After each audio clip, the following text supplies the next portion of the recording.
ما تعمليش ولا تتعبي نفسك.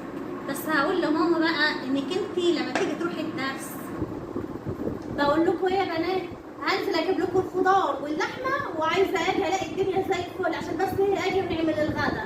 مش عايزاكم تحطوا راسكم في راس بعض وتقعدوا تتخانقوا، واجي الاقي الدنيا زي ما هي. انا هروح ومش هتاخر. حاضر يا ماما، بس سيبيني انام شويه عشان حاسه ان انا عايزه انام. نامت عليك حيطه يا بعيد، هتنامي ايه تاني؟ ده انا سايباكم من امبارح نايمه الساعه 8 المغرب، هتنامي ايه تاني؟ ودلوقتي بص الساعه كام؟ الساعه 9:30 الصبح. قال تنام ايه؟ حاضر يا ماما، ربنا يستر. بقول لك ايه، سيبيني في حالي، انا عندي مذاكره ومش هعمل اي حاجه. ما تعمليش حاجه ولا تتعبي نفسك. بس استلقي وعدك بقى لما اقول لماما انك انت بتضحكي عليها وبتقولي انك انت رايحه الدرس، وفي الاخر بتروحي تتصنحي مع الشله الفلسطينيه بتاعتك. بقى كده ماشي، تصدي خلاص، تصدي هقوم اعمل، بس خليكي فاكراها ها؟ الايام بيننا.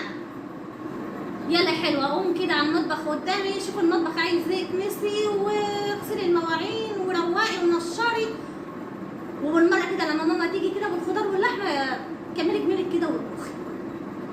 نعم، وانت حضرتك هتعملي ايه بقى ان شاء الله لما انا هعمل كل ده؟ يلا يا حبيبتي شوفي اللي وراكي واعمليه. ده ماشي، تصدي خلاص، تصدي هقوم اعمل. اقعدوا حكوا انتوا الاثنين كده على لغايه اليوم يخلص. افتح لي يا مرسي، افتح لي، مش قادره. ايه الاخبار؟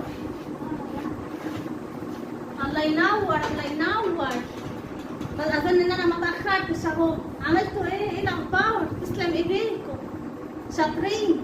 اهلا يا ماما، الحمد لله على السلامه يا حبيبتي. تسلمي لي يا قلبي. ايه رايك؟ بصي خليتي الدنيا زي القشطه. ايه رايك؟ طبعا اموره ما حطتش ايدها في اي حاجه عشان برضو ايه عندها مذاكره، والنهارده رايحه درس اخر النهار، فانا قلت ايه اسيبها براحتها كده تذاكر. ايه رايك؟